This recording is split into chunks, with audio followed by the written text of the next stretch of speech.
కానీ నేను ఒక మాట చెప్తా ఉన్నా, తప్పకుండా 28 సీట్లకు 28 సీట్లు మనం గెలవాల్సిందే. అయితే మల్లు రవిది మర్చిపోయినా, మల్లు రవిది పోటీ చేశారు మొన్న. నేను మామూనారు పోయా, పోతే మొన్న సర్పంచులు గెలిచిన కౌన్సిల్ అందరూ కూడా మీటింగ్ పెట్టారు. ఒక 500-600 మంది వచ్చారు. నేను అన్నా, అరే బిడ్డ, మీకేమన్నా బుద్ధి ఉందా? నీకు బుద్ధి ఉంటే నీ కులాన్ని నువ్వు ఎట్లా మర్చిపోయినవని నేను అడిగా. వాళ్ళు ఎంతకాలం మీరు ఓట్లేస్తారు? ఓట్లేసినా కొద్దీ వాళ్ళు పెరిగిపోతూ ఉన్నారు. మన సంగతి ఏమిటి మీరు ఎందుకు ఆలోచించడం లేదని కూడా నేను మాట్లాడా. అందరూ కూడా వాస్తవంగా మేము తప్పు చేశామని ఒప్పుకున్నారు మన వాళ్ళు.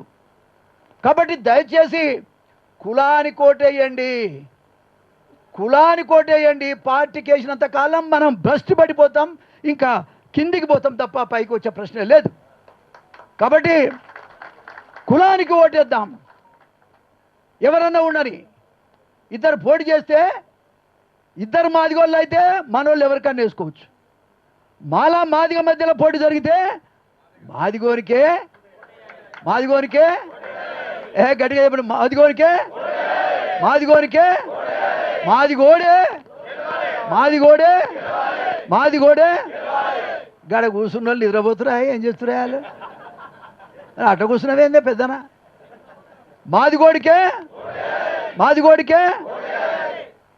మరి ఎంత ఆనందంగా ఉంటుందే చెప్పండి, ఎంత ఆనందంగా ఉంటుంది చెప్పండి. ప్రతి నియోజకవర్గంలో 50,000 మంది ఉన్నాం మనం. ఎంత? మనం ఓటు వేయకపోతే గెలవడా ఎమ్మెల్యే? ఏ ఎమ్మెల్యే అయినా బతిలాడుకొని మాదిగోరికి టికెట్ అక్కడ ఇప్పించుకునే ప్రయత్నం చేస్తేనే ఈయన కూడా గెలుస్తాడు. ఈ మొగోడు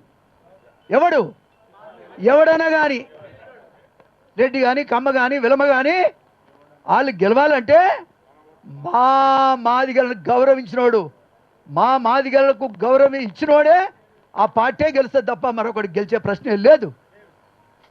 ఈ యొక్క కండువా ఇది రాజకీయ పార్టీ అని నేను చెప్పడం లేదు, కానీ రాజకీయ పార్టీతో సమానమైన శక్తితో ముందుకు పోతుంది.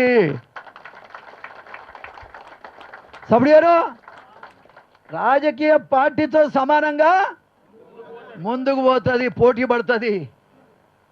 మేమెవరికి వ్యతిరేకం కాదు. మాకు వ్యతిరేకమైతే పాతరేస్తాం ఈసారి. చూడు, అది కూడా చూడు, పాతరా.